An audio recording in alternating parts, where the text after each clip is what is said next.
Good morning, it's me again, and I'm here in the basement with a little scratchy sound in my throat. The Gigi. Oh, he's gonna go for a wander. He might see his little tail. He's so cute. I got a little scratchy throat because I got an ear infection from my allergies, and apparently the mold is high, so But yeah, other than that, I'm doing good. I've decided it seemed like I post a lot, but people don't really watch them. But I'm noticing you guys do like the ones where I show you my work. So until I can get a good fan base and work more on what my goals for the site are, I'm gonna probably do videos when I can have some stuff to show you. I've had a really good stitch work weekend, and it may not actually be over because today a lot of companies are acknowledging Juneteenth, which means that people are getting a paid holiday off. Um, it's kind of a new thing for Washington State, so I don't fully understand what it's about.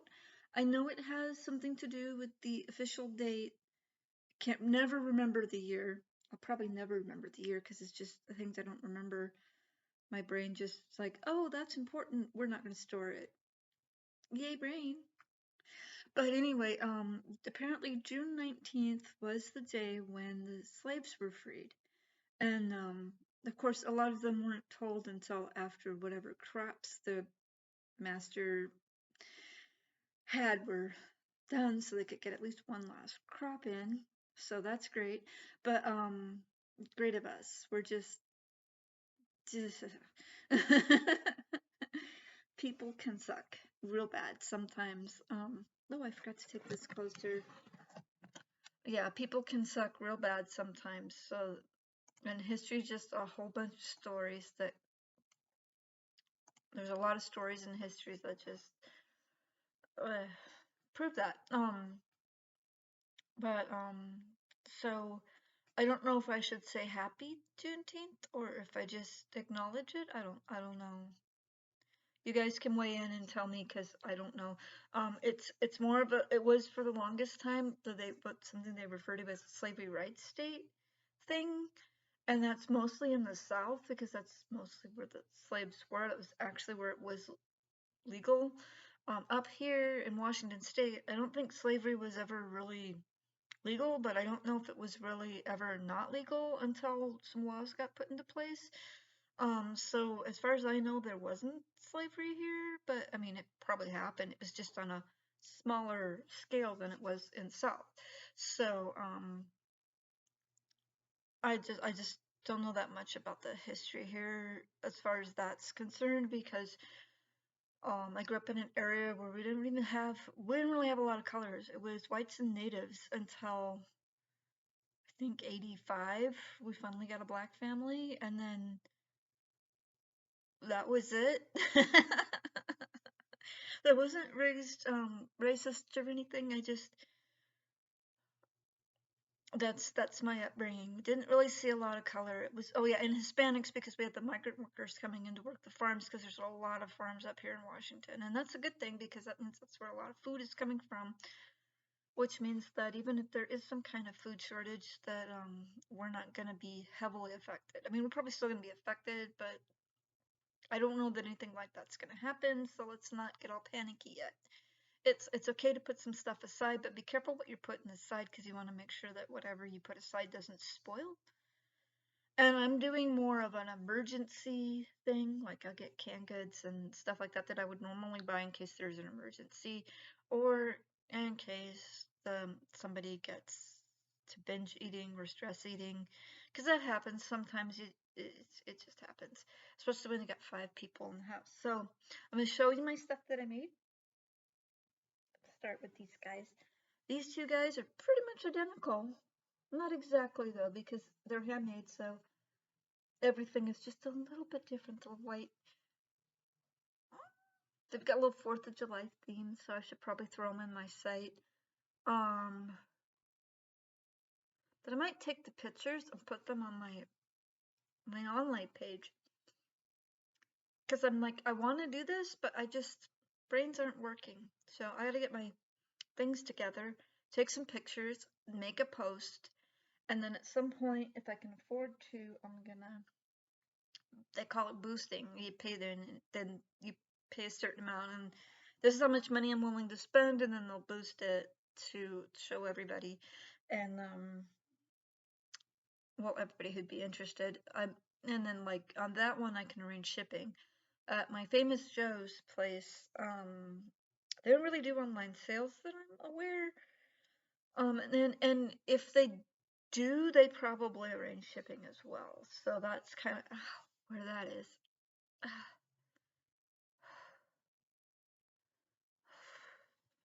That was unpleasant. Okay, back to the thing. And then I've got these two guys finished. They're just a little Christmassy boys. I might do a boy post. They're so cute. Aren't they cute? The boy character for Hello Kitty was Choco Kitty, but I decided to do them in traditional and non-traditional colors because, you know, they're fucking cute. Aren't they so cute? They're just fucking cute. Oh yeah, and this isn't a child-friendly program because I swear a lot.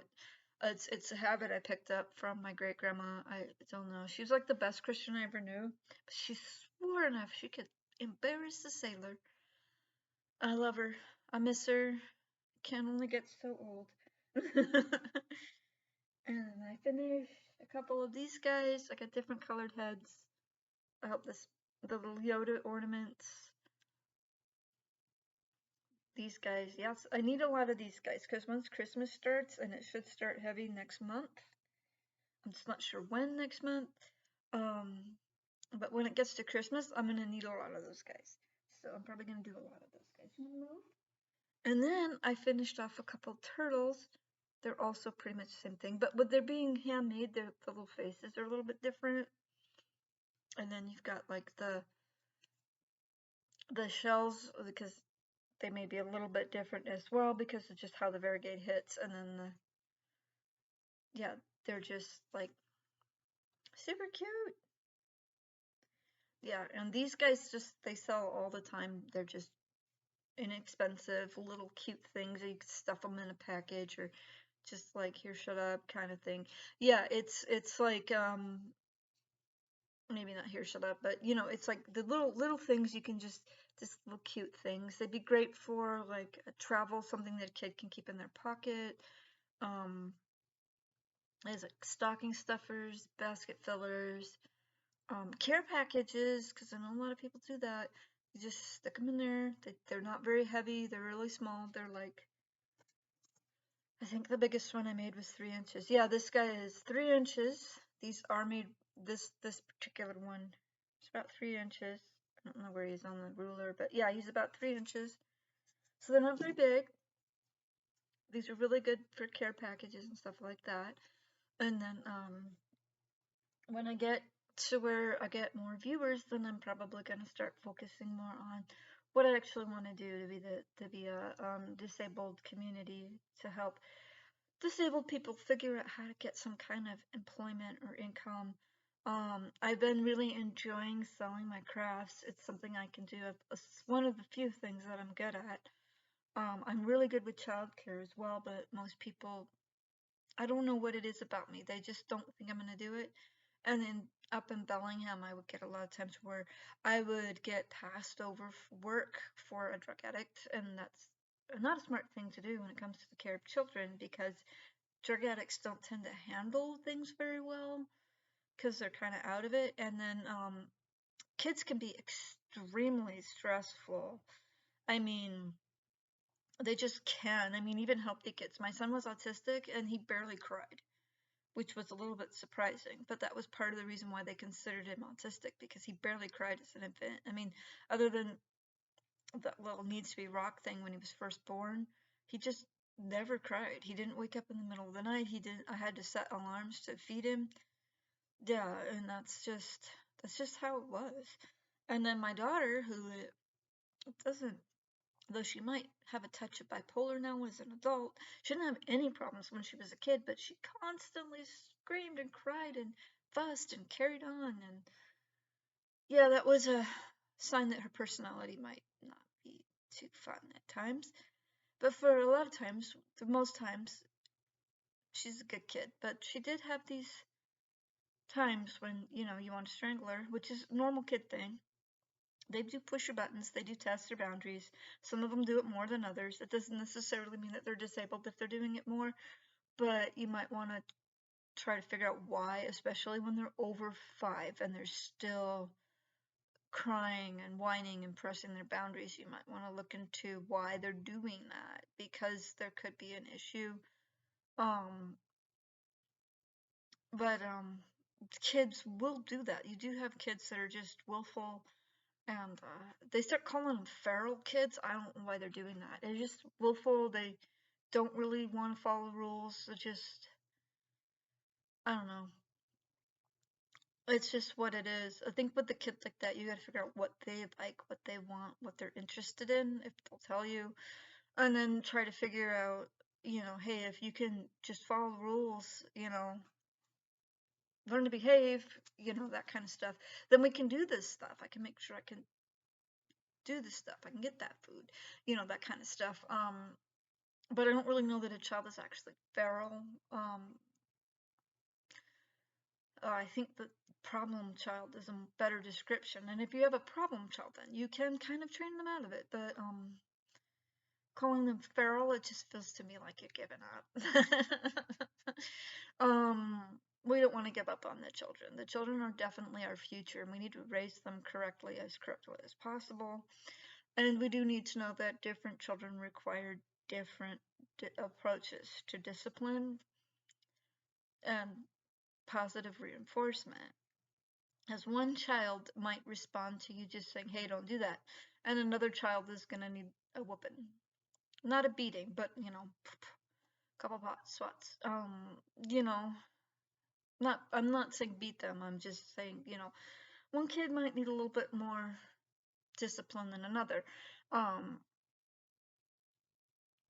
With my kids, when they were younger, I noticed one of them was very social and the other one was I wouldn't want to say antisocial, but just more introverted. And so her punishment was to be in her room, and his punishment was to go outside and play. So that was kind of how they were very different. I tried spanking with my kids, but it didn't work. My son is autistic, as I mentioned, and if I spanked him for everything he did wrong, I'd probably wind up beating him to death unintentionally. So that's something to be aware of. It's just the different things in the kids. And if you do find yourself doling out corporal punishment a lot, then you might want to call in to figure out what's going on with that kid. That's just what I'm saying, because you don't want to hurt him. You want to get your point across, but you don't want to hurt him. That's if you do go for the spanking route. And spanking is now legal in most states, as long as you don't overdo it. So I'm not a big proprietor, not a big person on abuse situations. That's what I'm saying. So you'd want to look into what's allowed and what's not allowed in your area, because it's different.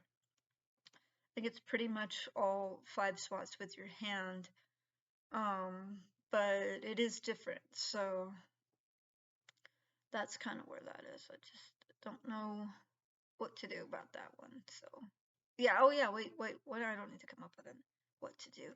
I think my son is messaging me, so I'm gonna have to get done with this pretty soon and see what he wants.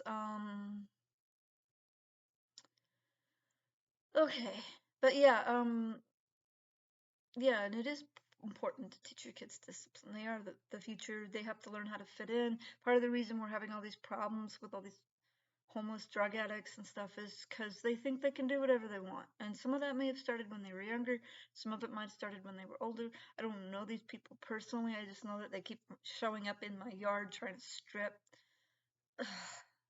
Yeah, we do need to. Discipline is very important. Not always is the physical discipline, but teaching them how to not do that is very important. So, I kind of went off on a little tangent there, but yeah, but like I said, I want this to be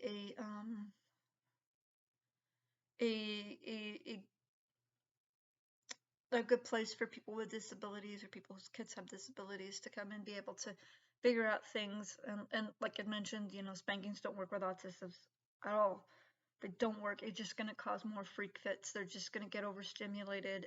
Just don't do it at all with an autistic.